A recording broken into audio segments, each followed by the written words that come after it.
I'm sure most of you are familiar with this man. This legend is one of Indonesia's national heroes.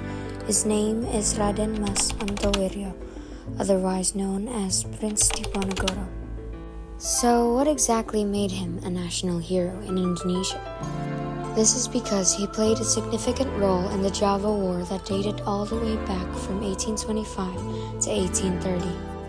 The main reason that really pushed the prince to start a war against the Dutch was because the Dutch set benchmarks to build a road, but the path happened to cross Prince Diponegoro's ancestral cemetery, which was considered a sacred place.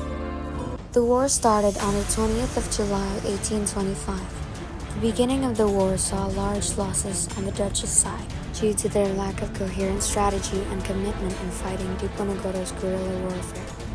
Despite this, the war came to an end on the 28th of March in 1830, where Prince Diponegoro was deceived into going to a peace conference in Magelang that turned out to be a betrayal, and the Dutch wound up capturing him instead.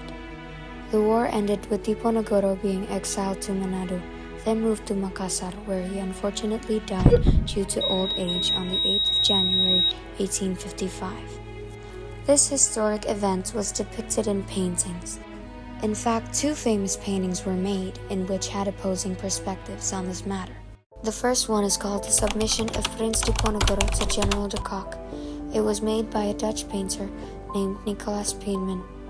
The painting is portrayed from a Dutch colonial perspective, with Diponegoro abandoning his followers and submitting peacefully to a confident de Kock as the Dutch flag flies high above the Lieutenant General's home.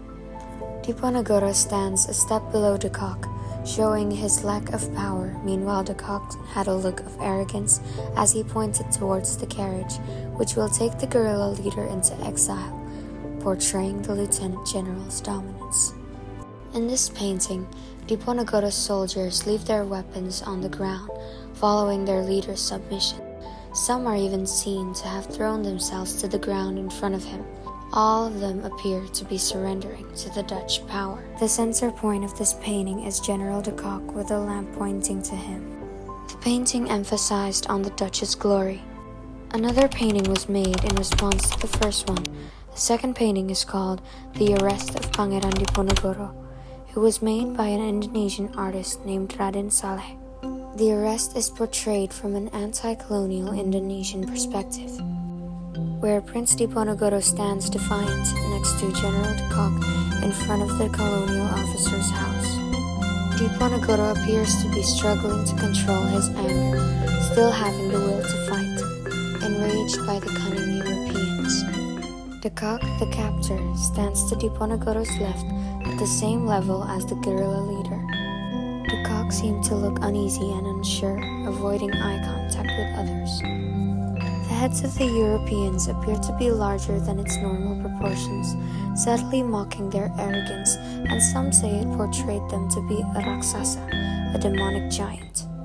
In this painting, none of Diponegoro's soldiers had any weapons on them, showing their honor and nobility since it was meant to be a peace conference.